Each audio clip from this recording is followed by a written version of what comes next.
Hi everyone. This video is brought to you from Mr. Anonymous, and here's what he has to say.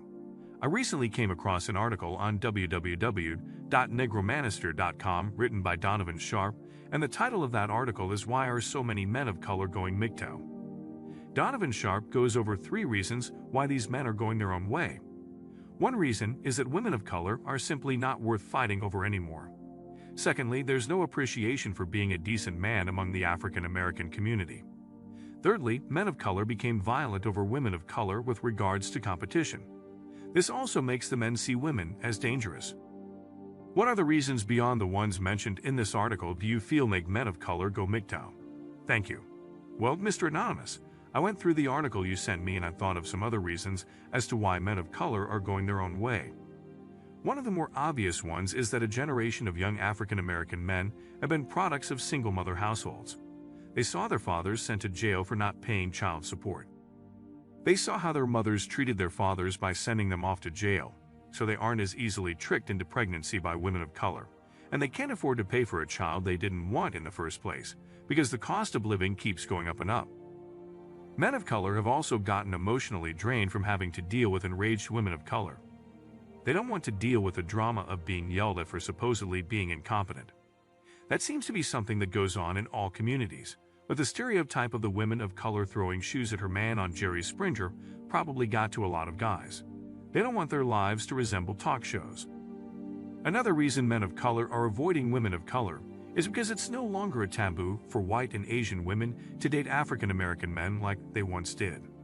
A lot of Generation X parents are still racist, so many of them won't accept their daughters marrying African American men. That doesn't mean that white, Asian, and Latin women are going to date these men casually. The racial mixing we've seen over the last 20 years, particularly over the last 5 or 10, means that things are changing. Men of color have access to women with higher dating marketplace value, and given the choice between dating enraged women of color or less aggressive and submissive white women, we all know the choice that the men will make. The pool of available African American women is going down out there as they start to swirl as well. Men of color also see that they're treated differently to white men by women of color and they're resentful. So why wouldn't they go MGTOW? They have every right to be upset with this particular situation. Those are just some of the quick reasons I came up with, but beyond all of those, men of color are figuring out that all women, regardless of their background, are simply not worth it. It's not just that African American women's standards are rising because they have access to white men that are considered higher in the dating marketplace for some reason. It has to do with the fact that all the women in our society are getting worse by the minute. If you listen to the women, on the other hand, with regards to that equation, they will say that there aren't any real men left out there because they have unreal expectations. They're no longer limiting themselves to men from their own backgrounds. Instead, you're seeing Afro-American women compare Afro-American men to white men in their dating habits. Swirling is real, and it's spreading everywhere. With regards to the article by Mr. Anonymous, my favorite line from it is the last one, and it goes like this. When women of color are giving you the time of day despite having a solid, stable job and not living at home, then dealing with the constant disapproval of your lack of success, then dealing with hate from brothers when you achieve any modicum of success, you're either going to fold or you're going to focus.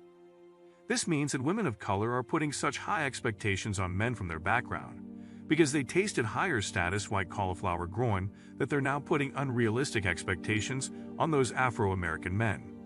This is something that men of color are now learning. White men have been dealing with it for a really long time now. For white or Asian men, it's not enough to have a stable job in your own place because most guys have that. Instead, you have to not only be successful, you also have to be rich and have expensive wheels, be nicely dressed and also have status. It may seem to be a lot easier to have all of that when you're a white dude, but remember that you're competing against other white dudes. So a lot of white guys out there are now dating Filipinas, African or Latin women. Instead, women from those groups get a taste of the cauliflower growing, and they simply won't go back. A white man's schlong might not be as long, but it's thick like a lot of $100 bills as far as the so-called sisters are concerned. The article also primarily discusses why men of color are going their own way from women. I think it should have actually explained why men should go their own way from all women, period.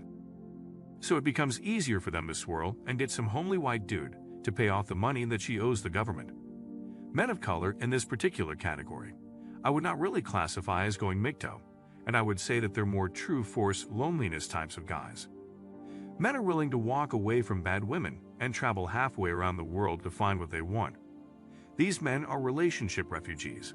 As the West falls apart, all men from Western countries will start leaving the leftist shitholes and taking their wallets to a utility away from places like Canada and Sweden.